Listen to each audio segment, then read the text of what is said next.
আমার মনে হয়েছিল ডক্টর মোহাম্মদ ইউনূস অন্তত এমন একজন হবেন না যিনি ক্ষমতা বা টাকার লোভে দেশ চালাতে ব্যর্থ হবেন, বরং তার নেতৃত্বে গঠিত সরকার ভালো কিছু করার চেষ্টা করবে, এমনটাই প্রত্যাশা করেছিলাম। কিন্তু সে প্রত্যাশা পূরণ হয়নি, এমন মন্তব্য করেছেন জনপ্রিয় অভিনেত্রী আজমেরী হক বাঁধন।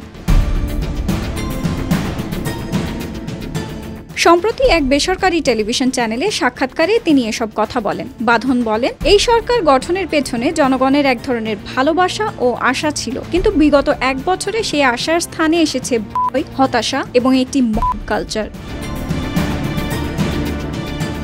তিনি আরও বলেন, জুলাই আন্দোলনে আমি রাস্তায় মানুষকে যেভাবে স্বতঃস্ফূর্তভাবে অংশ নিতে দেখেছি সেটা ছিল অভাবনীয়। সবচেয়ে বড় বিষয় ছিল এত নারী রাস্তায় অংশ নিয়েছেন অথচ হত্যার কোনো ঘটনা ঘটেনি, কারণ আমরা তখন রাস্তায় নিরাপদ বোধ করেছিলাম। সেই রাস্তায় আজ নারীরা গালাগাল, হত্যার শিকার হচ্ছেন।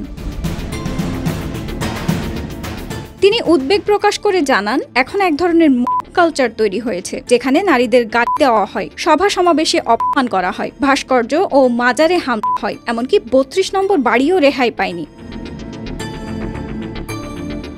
সংস্কৃতি চর্চা নিয়েও গভীর উদ্বেগ প্রকাশ করেন এই অভিনেত্রী। তিনি বলেন, উত্তরার নাটকপাড়া, শিল্পকলার মঞ্চ, সব জায়গায় নাটক বন্ধ হয়ে যাচ্ছে, সংস্কৃতি বাধাগ্রস্ত হচ্ছে, অনেক শিল্পীর নামে মিথ্যা হত্যা মামলা হয়েছে, একজনকে গ্রেপ্তারও করা হয়েছিল। এগুলো আমাকে গভীরভাবে কষ্ট দিচ্ছে।